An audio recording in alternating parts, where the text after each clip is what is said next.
Whew. Time for a big one. Let's review the new Harry Styles record, Kiss All the Time, Disco Occasionally. Now, it may surprise you to know that Harry Styles is an artist who, at least since breaking solo from One Direction, I've actually been really interested in following his career. He has developed from a down the line boy band member to someone who clearly aspires to be a little bit weirder, more off kilter, a little bit more outside the curve, like David Bowie or Peter Gabriel, and through certain measurements, you can say he succeeded.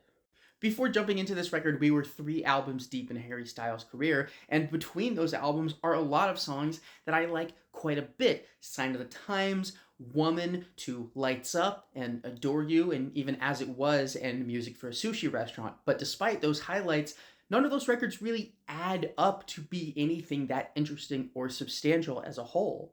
And my interest in the record only grew when I heard its lead single, Aperture, which I will say is probably the worst of Harry's 4 lead singles thus far, but it is one of the most interesting because it implies that the record that follows will be a little bit more reserved and perhaps see Harry Styles taking the opportunity to get a little bit more honest and vulnerable in his artistry.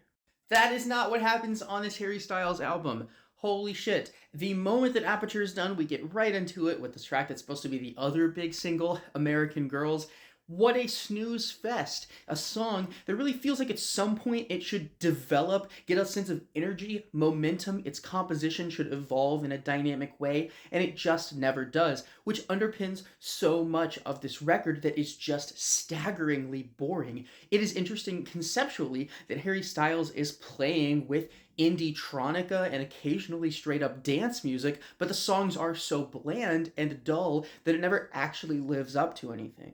Now, to Harry Styles' credit, I will say something that harsher critics of this record have not. It certainly is not a complete waste. There are highlights here. The track The Waiting Game sees Harry Styles kind of playing dress up as the Postal Service, whereas Paint by Numbers is a bit more down the line of an indie ballad, one that I find really sweet, gentle, and compelling. And honestly, my favorite of the deep cuts might be Are You Listening Yet?, which sounds like if the Dare could actually sing or write or was talented in any way. But all of that is not enough to save this record, to make it interesting, and more importantly, it is the most boring of Harry Styles' already underwhelming studio discographies to date. So I'm going to hit this thing with a 5 out of 10 and just hope that one day he will make an album that lives up to the quality of his very best work, because he's going to put together an amazing greatest hits album one day.